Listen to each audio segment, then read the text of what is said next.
మీరు వెళ్తున్నారంటే అక్కడ మీ సతీమణిగాన పద్మావతమ్మ కానీ మీ కుమారులుగాన విజయ్ రాజేష్ గారు కూడా మా కుటుంబ సభ్యులందరూ కూడా మీకు సపోర్టివ్గా నిలబడ్డాం. లాస్ట్ 5 yearsలో మనం చూసుకుంటే విజయ్ రాజేష్ అమ్మ ఈ ముగ్గురు కూడా ఎంతో బాధపడ్డారు. రాజకీయంలో ఉన్నందుకు మనం బాధపడడం, మనం ఆ ప్రాబ్లం ఫేస్ చేయడం అనేది ఒక ఎత్తు అయితే ఎక్కడా కూడా తణుకకుండా వెనుకకుండా మీకు సపోర్ట్ చేయటం.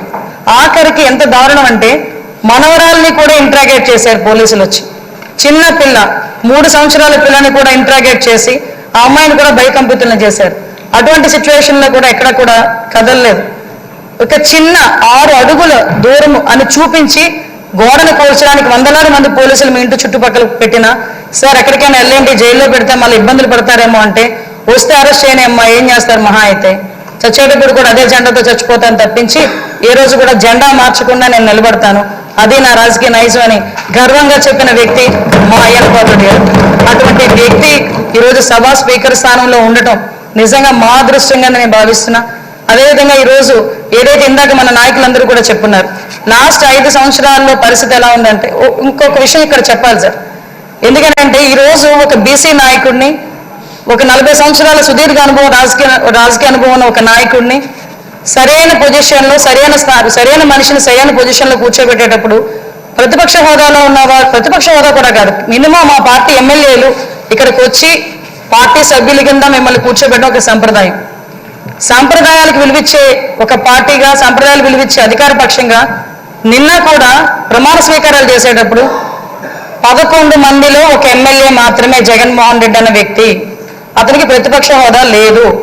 అలాంటి వ్యక్తిని కూడా సీరియల్ ప్రకారమో ఆల్ఫాబెట్ ప్రకారమో పిలవకుండా ఒక గౌరవ మాజీ ముఖ్యమంత్రి అన్న ఒక హోదాలో మనం పిలిపించి మినిస్టర్స్ తర్వాత అతను ప్రమాణ స్వీకారం చేసే అవకాశం ఇచ్చాం. అది మన గౌరవం, మన సంప్రదాయం. అది కాకుండా ఈరోజు అటువంటి సంప్రదాయం ఎందుకు వాళ్ళు రిసీవ్ చేసుకోలేకపోతున్నారు? ఈరోజు ఒక బీసీ నాయకుడు ఆయన రాకపోతే పోయాడు, ఆయన పులివెందులు వెళ్తాడు, ఎక్కడికి వెళ్తాడు. మిగతా సభ్యులను కూడా పిలిపించి కూర్చోబెట్టి మిమ్మల్ని ఆ స్థానంలో కూర్చోబెట్టని పిలిపించుంటే ఎంత గౌరవంగా ఉండేది. అంటే వాళ్ళకి గౌరవం ఇచ్చి పుచ్చుకోవడం కూడా చేత కాదన్న సంగతి ఈ ఒక్క సభ మొదటి రోజే మన అందరికీ కూడా అర్థమైంది. నేను ఒకటే అప్పీల్ చేస్తున్నాను సార్, ఈ సభలో ఇంతకు ముందు జరిగిన అవమానాలు కానీ, ఏ ఆడపిల్లకి కూడా ఇంతకు ముందు జరిగిన అవమానాలు కానీ, ఏ ఒక్కరికి కూడా ఆడపిల్లలకే కాదు ఇక్కడ శాసన సభ్యులకి కూడా ఎక్కడ కూడా ఎటువంటి అవమానాలు జరగకుండా చూసుకునే బాధ్యత. ఎందుకంటే నాయకుడిగా 40 సంవత్సరాల సుదీర్ఘ అనుభవం చంద్రబాబు నాయుడు గారి కంట కన్నీరు చూసింది ఈ అసెంబ్లీని. అటువంటి ఈ అసెంబ్లీలో ఆ రోజు కౌరవ సభగా ఉన్న అసెంబ్లీలోకి మళ్ళా గౌరవ సభగా వస్తానని చెప్పి ప్రమాణం చేసి ఇంతమంది సభ్యుల్లో గౌరవంగా మమ్మల్ని కూడా తీసుకొచ్చినందుకు ప్రత్యేకంగా ఆంధ్రప్రదేశ్ రాష్ట్ర ప్రజలందరికీ కూడా ధన్యవాదాలు తెలియజేసుకోవాలి. ఎందుకంటే 175 మంది అంటే ఒకటి మాత్రం చెప్పాలండి, 5 కోట్ల ఆంధ్రప్రదేశ్ ప్రజల్లో 175 మందికే వస్తుంది అధ్యక్ష అని పిలిచే పలుకు. ఒకే ఒకరికి వస్తుంది అధ్యక్ష అని పిలిపించుకునే ఒక వర్డ్. అది మీరవ్వటం నిజంగా మా అదృష్టం, ఉత్తరాంధ్ర ప్రజలు చేసుకున్న అదృష్టంగా నేను భావిస్తున్నా. అటువంటి ఉత్తరాంధ్ర నుంచి వచ్చిన మీరు ఈరోజు ఇందాక పెద్దలు గౌరవనీయులందరూ చెప్పినట్టుగా ఉత్తరాంధ్ర ప్రజలకే కాదు ఆంధ్రప్రదేశ్ రాష్ట్ర ప్రజలకి, అదేవిధంగా భారతదేశంలోని స్పీకర్లందరికీ కూడా ఆదర్శప్రాయంగా ఉంటారని నేను మనస్ఫూర్తిగా నమ్ముతున్నా. మీకు ఆ బ్యాలెన్సింగ్ ఉంది సార్. చాలా మంది ఏమనుకుంటారంటే మన స్పీడ్ అవుతాయేమో అనుకుంటారు, కానీ మీకు ఆ బ్యాలెన్సింగ్ ఉందన్న సంగతి నాకు తెలుసు.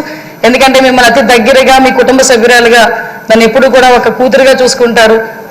అమ్మ కూడా ఎప్పుడు కూడా మమ్మల్ని అందరినీ కూడా ఆదరిస్తారు. మీకు ఇంకొక విషయం చెప్పి ముగిస్తాను సార్. నేను లాస్ట్ టైం గవర్నమెంట్లో ఏదైతే ఆడపిల్లల మీద ట్రోలింగ్ కానీ, సోషల్ మీడియాలో ట్రోలింగ్స్ కానీ, అదేవిధంగా వ్యక్తిగతంగా మాట్లాడడం కానీ, మీరే కాదండి అక్కడున్న చాలా మంది అండి సోషల్ మీడియాలో బాధలు పడ్డాం. బయటకు వస్తే నోటుకు వచ్చినట్టు తిట్టారు. మీతో పాటు మాకు కూడా 23 కేసులు ఇంచుమించుగా కేసులు పరంపర నడుస్తుంది. మీరు ఏమి కలిపి ఉన్న కేసులు చాలా ఉన్నాయి, ఇంచుమించు 4-5 కేసులు ఉన్నాయి. ఇవన్నీ మళ్ళీ పునరావృతం కాకుండా రాబోయే తరాల వారికి ఒక శాసనసభ అంటే ఇలా ఉండాలి. లాస్ట్ 5 years చాలా మంది నాతో చెప్పారు, మేము పిల్లలతో కూర్చొని శాసనసభ చూడలేకపోతున్నాం.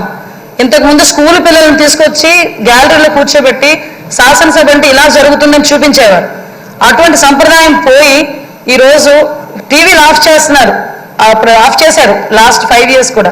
అలా కాకుండా అందరూ కూడా శాసనసభను వీక్షించి జరిగే చట్టాలని కూడా వాళ్ళందరూ కూడా పాల్పంచుకునే అవకాశం కూడా మనందరం కూడా కలిగజేయాలని